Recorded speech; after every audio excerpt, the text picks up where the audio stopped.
హరే శ్రీనివాస 81వ శ్లోకం.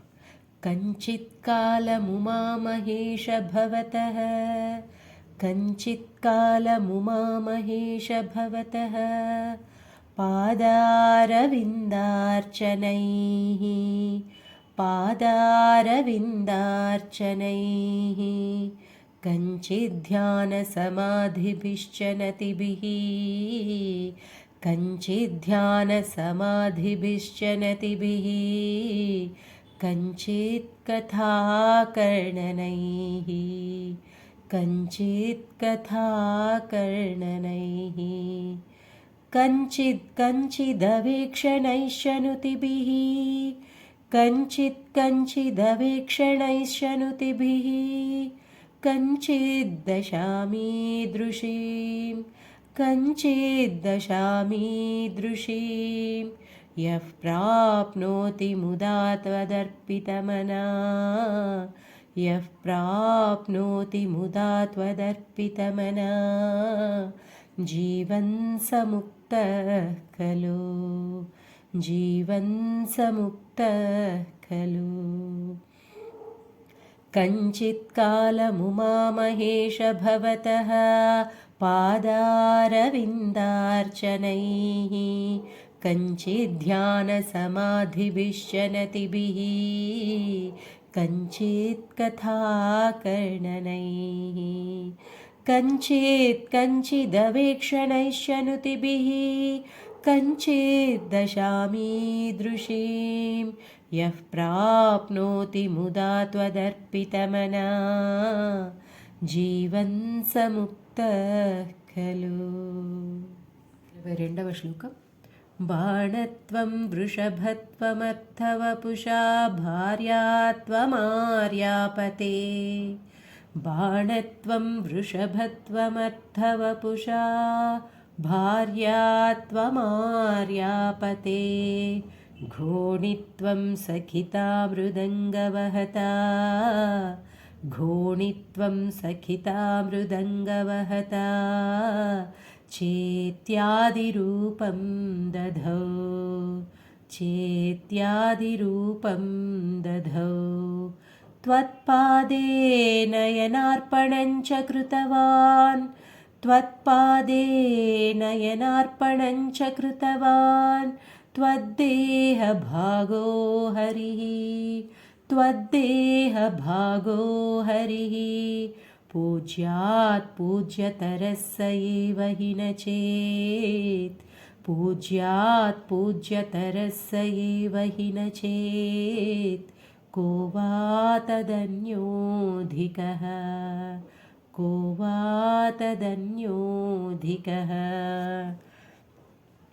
बाणत्वं वृषभत्वमर्धवपुषा भार्यात्वमार्यापते घोणित्वं सखिता मृदङ्गवहता चेत्यादिरूपं दधौ त्वत्पादे नयनार्पणं च कृतवान् त्वद्देहभागो हरिः पूज्यात् पूज्यतरः स एव हि न चेत् को वा तदन्योऽधिकः. 83వ శ్లోకం. जननमृतियुतानां सेवया देवतानां सेवया देवतानां न भवति सुखलेशः न भवति सुखलेशः संशयो नास्ति तत्र संशयो नास्ति तत्र अजनिममृतरूपं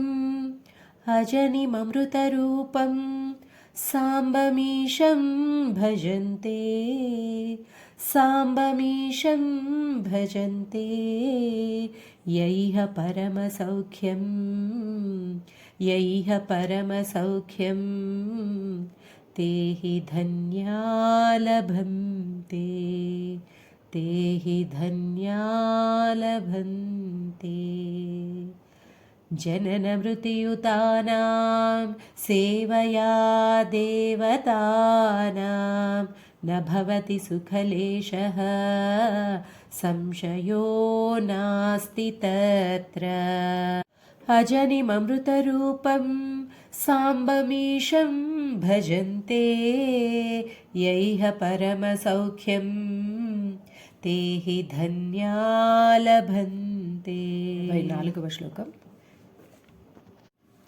शिव तव परिचर्या सन्निधानाय गौर्या शिव तव परिचर्या सन्निधानाय गौर्या भव मम गुणधुर्यां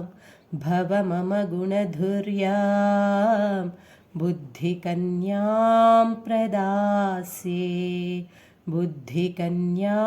प्रदास्ये सकलभुवनबन्धो सच्चिदानन्दसिन्धो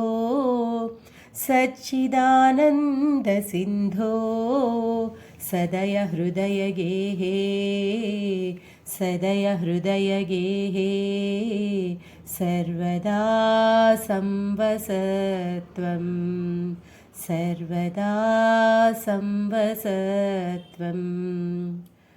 शिव तव परिचर्या सन्निधानाय गौर्या भव मम गुणधुर्यां बुद्धिकन्यां प्रदास्ये सकलभुवनबन्धो सच्चिदानन्दसिन्धो सदय हृदयगेहे सर्वदा संवसत्वम्. 85వ శ్లోకం. जलधिमथनदक्षो नैव पातालभेदी न च वनमृगयायां नैव लुब्धः प्रवीणः अशनकुसुमभूषा वस्त्रमुख्यां सपर्यां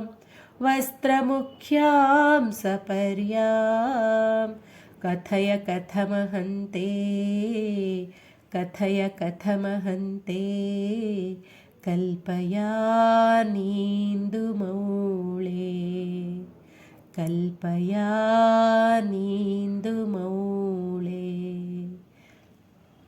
जलधिमथनदक्षो नैव पातालभेदी न च वनमृगयायां नैव लुब्धः प्रवीणः अशनकुसुमभूषा वस्त्रमुख्यां सपर्यां कथय कथमहन्ते कल्पयानीन्दुमौळे. हरे श्रीनिवास.